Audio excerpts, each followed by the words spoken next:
নমস্কার, হাই নিউজে সকলকে স্বাগত। সঙ্গে রয়েছে আমি ঋতু। শুরু করছি নিউজ টুডে, আর শুরুতেই দেখে নেব আজকের হেডলাইন।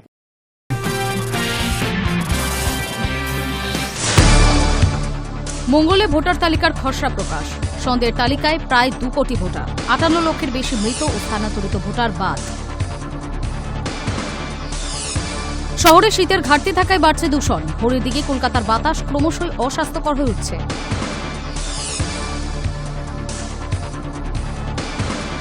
কলকাতা পুলিশের মতো এবার হাওড়া জেলাতেও পুলিশ আধিকারিক থেকে শুরু করে কনস্টেবল এমনকি হোমগার্ড ট্রাফিকের ডিউটিতে পুলিশ কর্মীদের ব্যবহার করতে হবে বডি ক্যামেরা।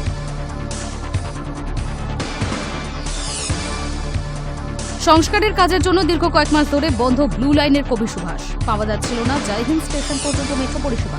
15 ডিসেম্বর থেকে মিলছে সরাসরি বিমানবন্দর থেকে শহীদ ক্ষুদিরাম যাওয়ার মেট্রো।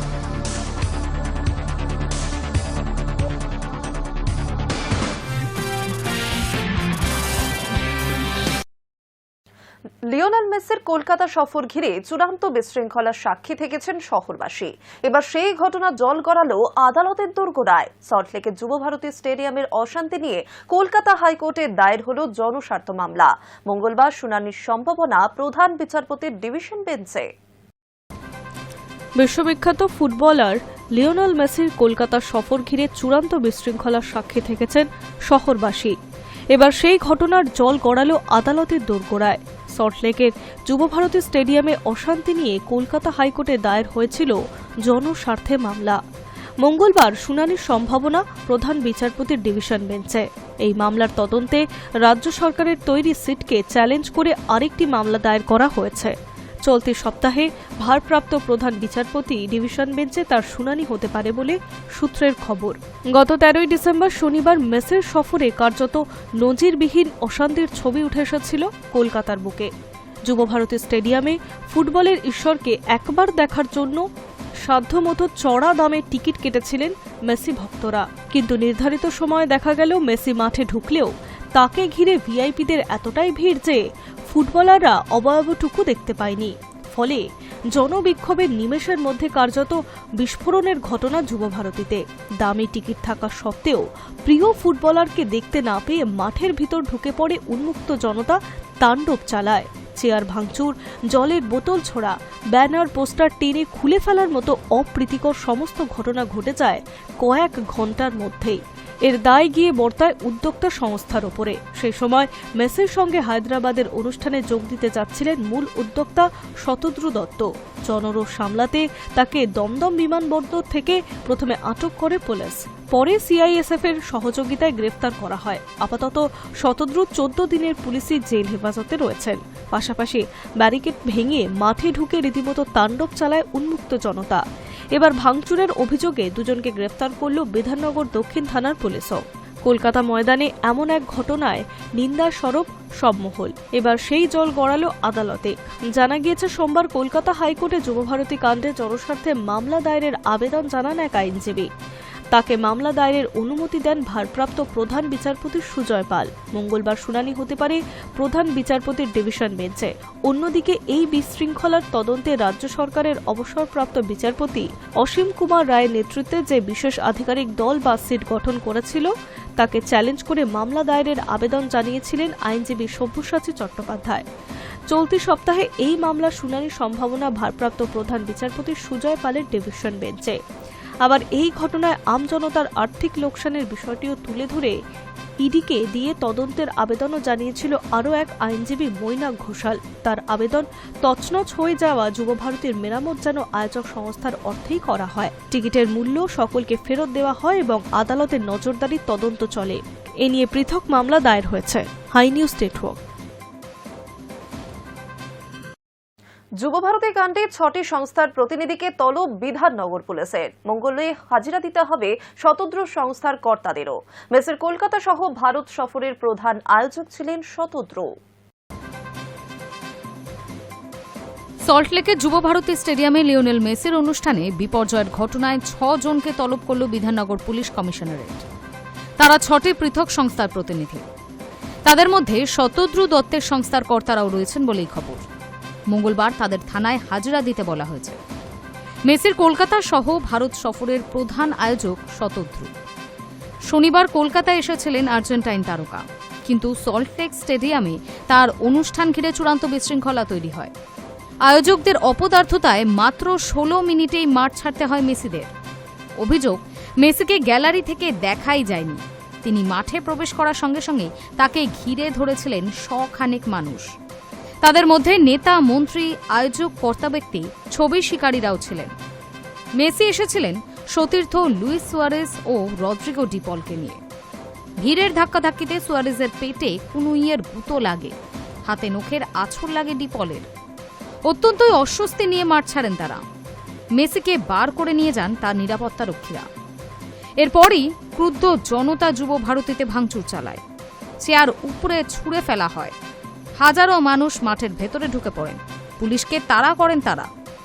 পরিস্থিতি সামাল দিতে 1 ঘন্টার বেশি সময় লেগেছিল।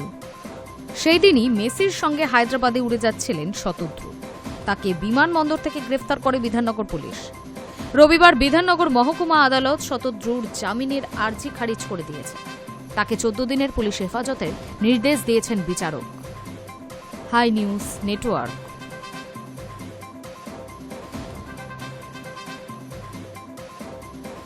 খুন হয়েছিলেন ভাই, ভাইয়ের খুনের বদলা নিতেই রাতের অন্ধকারে অভিযুক্তকে কুপিয়ে খুনের অভিযোগ দাদার বিরুদ্ধে। ফারাক্কা থানার এনটিপিসির কেন্দুয়া অ্যাশ পন্ডের ঘটনা। ভাইয়ের খুনের বদলা নিতে গ্রামে ফিরে এসেছিলেন দাদা। যেমন পরিকল্পনা তেমন কাজ। ভাইকে হত্যায় অভিযুক্তকে রাতের অন্ধকারে কুপিয়ে খুনের অভিযোগ উঠল দাদার বিরুদ্ধে। ঘটনাটি ঘটেছে রবিবার মাঝরাতে ফারাক্কা থানার এনটিপিসির কেন্দুয়া অ্যাশ পন্ডে। মৃত যুবক বছর 48-এর আলম শেখ। তিনি অ্যাশ পন্ডের নৈশ প্রহরী ছিলেন। রবিবার কাজে যাওয়ার পথেই তার উপর চড়াও হয়ে ধারালো অস্ত্র দিয়ে কুপিয়ে খুনের অভিযোগ ওঠে পান্না শেখ নামের এক ব্যক্তির বিরুদ্ধে। ঘটনার তদন্তে ফারাক্কা থানার পুলিশ। স্থানীয় সূত্রে জানা গিয়েছে, 2015 সালে গ্রাম্য বিবাদের জেরে জোরপুকুরিয়া গ্রামে একটি খুনের ঘটনা ঘটেছিল। অভিযুক্ত পান্না শেখের ভাই তৌফিক শেখকে বাড়ি থেকে টেনে হিঁচড়ে বের করে পিটিয়ে খুনের অভিযোগ ওঠে মৃত আলম শেখ সহ বেশ কয়েকজনের বিরুদ্ধে। আলম শেখ সহ বেশ কয়েকজনের বিরুদ্ধে মামলা রুজু হয় ফারাক্কা থানায়। পুলিশ তাদের গ্রেফতার করে। দীর্ঘদিন হাজতে থাকার পর জামিনে মুক্ত পেয়েছে আলম শেখ। ভাই তৌফিক শেখের খুনের পর দাদা পান্না শেখ প্রাণনাশের আশঙ্কায় গ্রাম ছেড়ে পালিয়ে যায়। মাস দুয়েক আগে পান্না শেখ দীর্ঘদিন পর জোরপুকুরিয়া গ্রামে ফিরে এসে বসবাস শুরু করে বলে জানা যায়। মৃত আলম শেখের দাদা নবী শেখ তৃণমূল কংগ্রেসের স্থানীয় নেতা। নবী শেখের স্ত্রী হাসনারা বিবি তৃণমূল কংগ্রেসের ফারাক্কা পঞ্চায়েত সমিতির বর্তমান সদস্য। রবিবার রাতে আলম শেখ এনটিপিসির কেন্দুয়া অ্যাশ পন্ডে নৈশ প্রহরীর কাজ করতে যাচ্ছিলেন। অভিযোগ, পান্না শেখ সহ কয়েকজন তার উপর চড়াও হয়। আলম শেখকে ধারালো অস্ত্র দিয়ে কুপিয়ে খুন করার পর এলাকা ছেড়ে পালিয়ে যায় তারা। ঘটনাস্থলেই মৃত্যু হয় আলম শেখের। পরে পুলিশ ঘটনাস্থলে গিয়ে দেহ উদ্ধার করে জঙ্গিপুর মহকুমা হাসপাতালে পাঠায়। মৃতের দাদা নবী শেখ জানিয়েছেন, পান্না গ্রামে ফিরে আসার পর একটা আশঙ্কায় ছিলাম। নতুন করে গ্রামে সে ঝামেলা বাঁধানোর চেষ্টা করছিল, কিন্তু ভাবতে পারেনি যে ভাইকে ও নৃশংসভাবে খুন করবে। এই ঘটনার পর এলাকায় তীব্র উত্তেজনা ছড়িয়ে পড়েছে। সতর্ক রয়েছে পুলিশ প্রশাসন। অপ্রীতিকর ঘটনা এড়িয়ে যেতে এলাকায় পুলিশ মোতায়েন করা হয়েছে। কী কারণে এই খুনের ঘটনা তা খতিয়ে দেখছে পুলিশ। High News network. নজর রাখছি পরের খবরে। সংস্কারের কাজের জন্য দীর্ঘ কয়েক মাস ধরে বন্ধ কলকাতা মেট্রোর ব্লু লাইনের অন্তিম স্টেশন কবি সুভাষ। কবি সুভাষ বন্ধ থাকায় সরাসরি জয়হিন্দ স্টেশন পর্যন্ত মেট্রো পরিষেবাও এতদিন পাওয়া যাচ্ছিল না। এবার সেই সমস্যার সমাধান। 15 ডিসেম্বর থেকে মিলছে সরাসরি বিমানবন্দর থেকে শহীদ ক্ষুদিরাম যাওয়ার মেট্রো। সংস্কারের কাজের জন্য দীর্ঘ কয়েক মাস ধরে বন্ধ কলকাতা মেট্রোর ব্লু লাইনের অন্তিম স্টেশন কবি সুভাষ। এই স্টেশনটি সোজা দক্ষিণ কলকাতা থেকে দমদম বিমানবন্দর বা জয়হিন্দ পৌঁছানোর সংযোগকারী স্টেশন। সেই পথ পুজোর আগে চালুও হয়ে গিয়েছে, কিন্তু কবি সুভাষ বন্ধ থাকায় সরাসরি জয়হিন্দ স্টেশন পর্যন্ত মেট্রো পরিষেবা এতদিন পাওয়া যাচ্ছিল না। তবে এবার সেই সমস্যার সমাধান। 15 ডিসেম্বর থেকে সরাসরি বিমানবন্দর থেকে শহীদ ক্ষুদিরাম যাওয়ার মেট্রো মিলবে। মেট্রো কর্তৃপক্ষের তরফে জানানো মেট্রোর নয়া বিজ্ঞপ্তি অনুযায়ী 15 ডিসেম্বর সোমবার থেকে দমদম বিমানবন্দর বা জয়হিন্দ মেট্রো স্টেশন থেকে সরাসরি মেট্রো পরিষেবা মিলবে শহীদ ক্ষুদিরাম পর্যন্ত। এক নজরে দেখে নেব সেই সময়সূচি। সোম থেকে শুক্র সপ্তাহে 5 দিন এক জোড়া মেট্রো চলবে জয়হিন্দ থেকে দমদম বিমানবন্দর রুটে। দিনের প্রথম জয়হিন্দ শহীদ ক্ষুদিরাম মেট্রো মিলবে সকাল 9:36 মেট্রোটি নোয়াপাড়া হয়ে ব্লু লাইনের প্রতিটি স্টেশন হয়ে পৌঁছাবে শহীদ ক্ষুদিরামে। রাত 9টায় আরেকটি মেট্রো ছাড়বে জয়হিন্দ থেকে শহীদ ক্ষুদিরামগামী। আপাতত পরীক্ষামূলকভাবে পরিষেবা চালু করা হচ্ছে বলে জানিয়েছে মেট্রো কর্তৃপক্ষ। কবি সুভাষ মেট্রো স্টেশন চালু হলে বিমানবন্দর থেকে কবি সুভাষ অর্থাৎ ব্লু লাইনের প্রান্তিক স্টেশন পর্যন্ত মেট্রো পরিষেবা চালু হওয়ার সম্ভাবনা। ইয়োলো লাইন অর্থাৎ জয়হিন্দ বা দমদম বিমানবন্দর থেকে নোয়াপাড়া পর্যন্ত মেট্রো রুটটি এতদিন সংক্ষিপ্তই ছিল। নোয়াপাড়ায় নেমে ফের মেট্রো বদলে যাত্রীদের ব্লু লাইনের মেট্রো ধরতে হতো। এবার সেই সমস্যা আংশিক হলেও সমাধান হতে চলেছে। দিনে অন্তত 2টি মেট্রো পাওয়া যাবে, যা সরাসরি জয়হিন্দ স্টেশন থেকে শহীদ ক্ষুদিরাম পর্যন্ত পাওয়া যাবে। তবে উল্টো দিকে অর্থাৎ শহীদ ক্ষুদিরাম থেকে বিমানবন্দর যাওয়ার সরাসরি কোনো মেট্রো এখনই চালু হচ্ছে কিনা সেই বিষয়ে কিছুই জানানো হয়নি। High News network.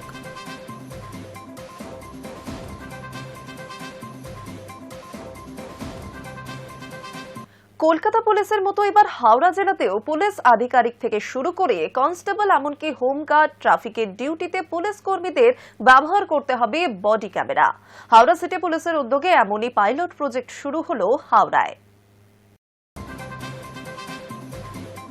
কলকাতা পুলিশের মতো এবার হাওড়া জেলাতেও পুলিশ আধিকারিক থেকে শুরু করে কনস্টেবল এমনকি হোমগার্ড ট্রাফিকের ডিউটিতে পুলিশ কর্মীদের ব্যবহার করতে হবে বডি ক্যামেরা। হাওড়া সিটি পুলিশের উদ্যোগে এমনই পাইলট প্রজেক্ট শুরু হলো হাওড়ায়।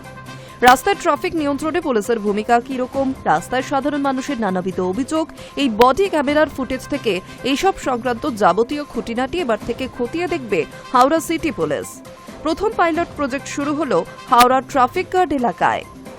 হাওড়া সিটি ট্রাফিক পুলিশের তরফে জানা গিয়েছে, ডিউটির সময় পুলিশ কর্মীদের বডি ক্যামেরা ব্যবহার করা বাধ্যতামূলক করা হচ্ছে। হাওড়া সিটি পুলিশের 8টি ট্রাফিক গার্ডেই এই নিয়ম মানা হয়। তবে এতদিন শুধুমাত্র এসআই, এএসআই, আইসি পদমর্যাদার আধিকারিকরাই বডি ক্যামেরা ব্যবহার করতেন। ডিউটি চলাকালীন প্রত্যেক মুহূর্তে ক্যামেরা অন রাখাও আবশ্যক ছিল না। তবে ট্রাফিক ব্যবস্থায় স্বচ্ছতা আনতে এবার থেকে নতুন নির্দেশিকা দেওয়া হলো। কর্মরত পুলিশকে 24 ঘন্টায় বডি ক্যামেরা অন রাখতে হবে। ডিউটি শুরু হওয়ার আগে ক্যামেরাটি ইউনিফর্মের সামনে অংশে লাগিয়ে সেটিকে অন করে দিতে হবে। ডিউটি শেষ হলে ক্যামেরাটি অফ করে ট্রাফিক গার্ডে জমা দিয়ে যেতে হবে। জমা দেওয়ার সময় খাতায় রেজিস্ট্রেশনও বাধ্যতামূলক। পুলিশ সূত্রে জানা গিয়েছে, ক্যামেরার ফুটেজ থেকে দেখা যাবে ট্রাফিকে কর্মরত ব্যক্তি দিনভর তার দায়িত্ব ঠিকঠাক পালন করছেন কিনা। সাধারণ মানুষ মৌখিকভাবে কোনো অভিযোগ জানালে খতিয়ে দেখা হবে। হাওড়া ট্রাফিক গার্ডের পাশাপাশি ধাপে ধাপে দাসনগর, গোলাবাড়ি, বালি, ধুলাগড়, কোনা, হাওড়া ব্রিজ, দ্বিতীয় হুগলি সেতু ট্রাফিক গার্ডেও চালু হবে এই নিয়ম। হাওড়া সিটি পুলিশের এক কর্তার কথায়, পাইলট প্রজেক্ট হিসেবে হাওড়া ট্রাফিক গার্ডে মোট 125টি বডি ক্যামেরা দেওয়া হয়েছে। পাশাপাশি আরও প্রায় 30টি ক্যামেরা স্ট্যান্ড বাই হিসেবে রাখা হচ্ছে। ক্যামেরার ফুটেজ সংগ্রহ করে রাখার জন্য স্টোরেজের ব্যবস্থাও করা হচ্ছে। High News network.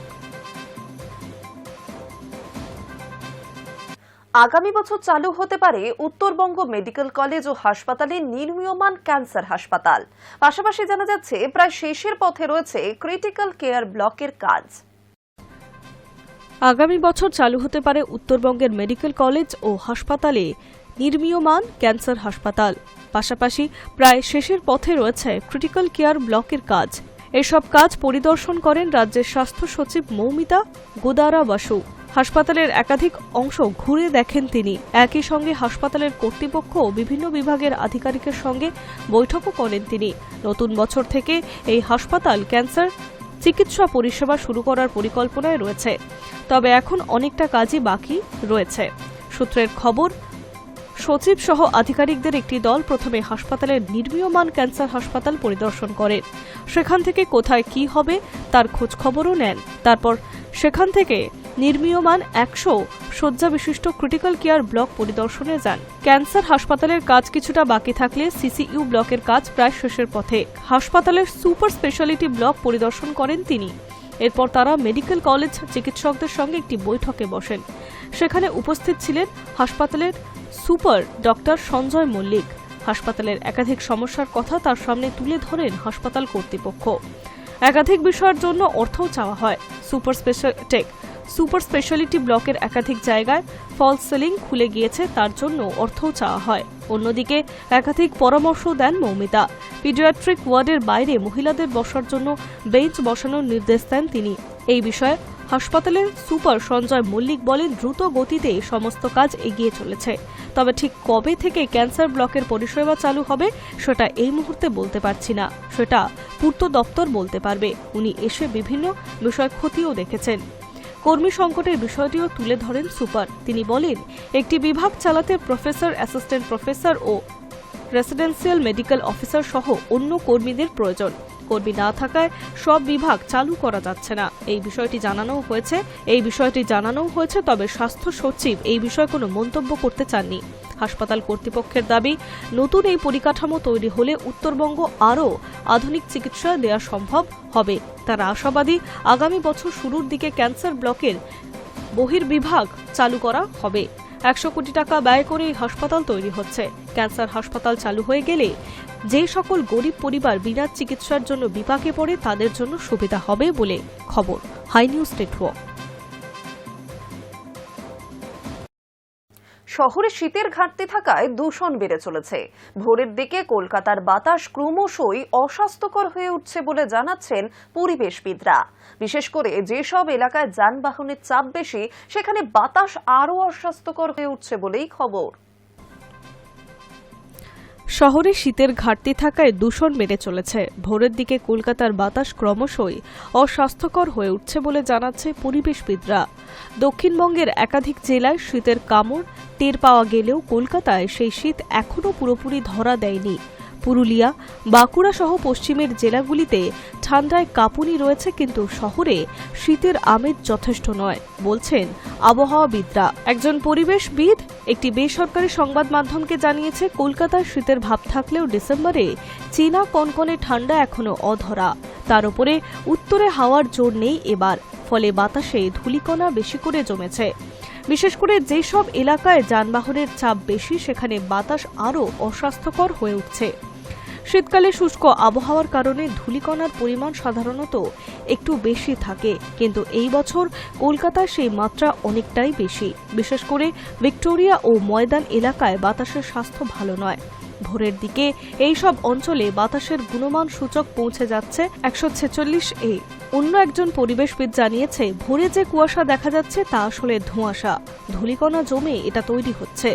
উত্তরে হাওয়ার জোর থাকলেও এই ধূলিকণাগুলি সরে যায়, কিন্তু হাওয়ার জোর না থাকায় সেগুলি ওই এলাকাতেই আটকে থাকছে।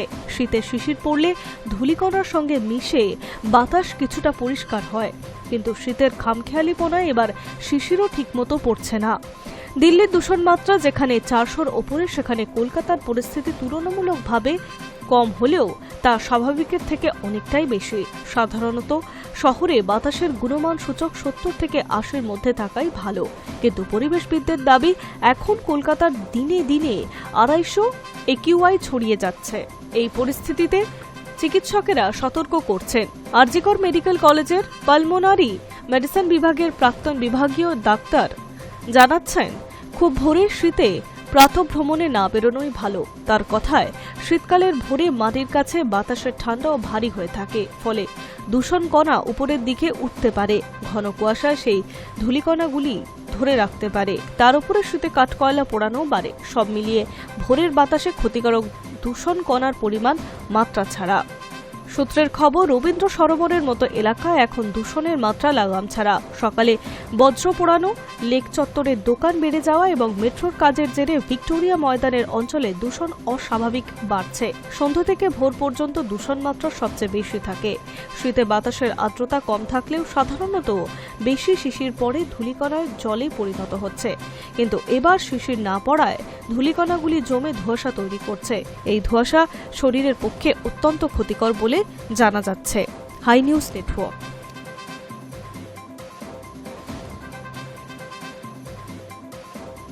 রাজধানীর বাতাস ভয়ানক। সোমবার সকালেও দিল্লিতে বাতাসের গুণমান সূচক ছিল 450-এর উপরে। ঘন কুয়াশার জেরে সোমবার সকালে দিল্লি মুম্বাই জাতীয় সড়কে পরপর 20টি গাড়ি দুর্ঘটনাগ্রস্ত হয়। ওই দুর্ঘটনায় 4 জনের মৃত্যু হয়েছে বলে খবর। রাজধানীর বাতাস ভয়ানক। সোমবার সকালে দিল্লিতে বাতাসের গুণমান সূচক ছিল 450-এর ওপরে। এর জেরে এখনও পর্যন্ত 66টি উড়ান এবং 60টি ট্রেন বাতিল হয়েছে। দেরিতে উড়েছে 400টি উড়ান। এর মধ্যে রয়েছে প্রধানমন্ত্রী নরেন্দ্র মোদী ও লিওনেল মেসির বিমানও। অন্যদিকে ঘন কুয়াশার জেরে সোমবার সকালে দিল্লি থেকে মুম্বাই জাতীয় সড়কে পরপর 20টি গাড়ি দুর্ঘটনাগ্রস্ত হয়েছে। ওই ঘটনায় 4 জনের মৃত্যু হয়েছে বলে খবর। সোশ্যাল মিডিয়ায় ছড়িয়ে পড়েছে দুর্ঘটনার ভিডিও। পুলিশ সূত্রে জানা গিয়েছে, সোমবার ভোর 5টা নাগাদ দিল্লি মুম্বাই জাতীয় সড়কে পরপর 20টি গাড়ির মধ্যে সংঘর্ষ হয়। এর ফলে 2টি পুলিশ কর্মী সহ 4 জনের মৃত্যু হয়েছে। গুরুতর আহত হয়েছেন 20 জন। দুর্ঘটনার সময় দৃশ্যমানতা কার্যত শূন্য নেমে গিয়েছিল। 2টি ওভারলোডেড ডাম্পারের মধ্যে সংঘর্ষ দিয়ে শুরু হয় ধারাবাহিক দুর্ঘটনা। 2টি ট্রাক উল্টে যায়। সব মিলিয়ে 20টি গাড়ির মধ্যে সংঘর্ষ তৈরি হয়। দুর্ঘটনা মোকাবিলার জন্য সর্বোচ্চ স্তরের নিয়ন্ত্রণ বিধি জারি হয়েছে। তারপরেও অবশ্য রাজধানীর বাতাসের গুণমান উন্নতি হচ্ছে না। সোমবার সকালে অশোক বিহারের সর্বোচ্চ 500 AQI ছিল। সোমবার সকালে আনন্দ বিহার এবং অক্ষরধাম মন্দির এলাকায় AQI ছিল 493। ভয়ঙ্কর অবস্থায় দোয়ারকাতেও সেখানে AQI ছিল 469। কুয়াশার চাদরের বিষয়ে ইতিমধ্যেই কমলা সতর্ক জারি করেছে মৌসুম ভবন। অন্যদিকে দুর্ঘটনা এড়াতে দিল্লিবাসীকে বেশ কিছু পরামর্শ দিয়ে চলেছে প্রশাসন। জরুরি প্রয়োজন ছাড়া গাড়ি রাস্তায় নামাতে বারণ করা হয়েছে। একান্তই বেরোতে হলে ধীর গতিতে গাড়ি চালানোর পরামর্শ দেওয়া হয়েছে। এতে করে অবশ্য দুর্ঘটনা এড়ানো যাচ্ছে না। High News network.